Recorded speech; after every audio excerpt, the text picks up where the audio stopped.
Does gun control actually stop gun violence? So first, let's point out a quick statistic. Violence statistics, not just gun violence statistics, violence statistics matter. It is true that if you have an armed population, in many cases you have a more polite population.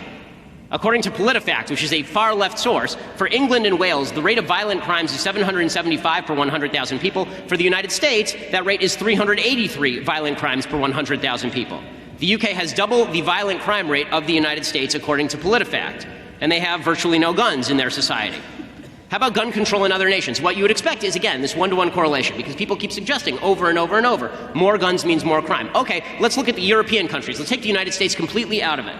Okay, the gun homicide rate in the United States, first of all, has declined faster than Australia's did after its gun buyback and ban program. And it's hard to measure the impact on mass shootings of Australia's gun buyback program because there were so few mass shootings before that. But if you look at gun control in other nations, right, the Small Arms Survey of 2007 estimates civilian ownership of firearms by nation. The United States ranks by far at the top. We have 101 guns per 100 residents. Number 8 is Norway. Norway has 31 guns per 100 residents. France is 9th. The UK ranks 82nd. So the UK doesn't have virtually any guns. Norway has a lot more guns. Okay, yet Norway is near the bottom of the list in terms of homicide rate. Just 0.56 murders per 100,000 inhabitants, and France ranks somewhere near the middle of the pack. They have triple the homicide rate of Norway, but they have way fewer guns, which suggests that maybe this has very little to do with guns, and it has a lot more to do with the population that is in your country. And you see this in the United States too.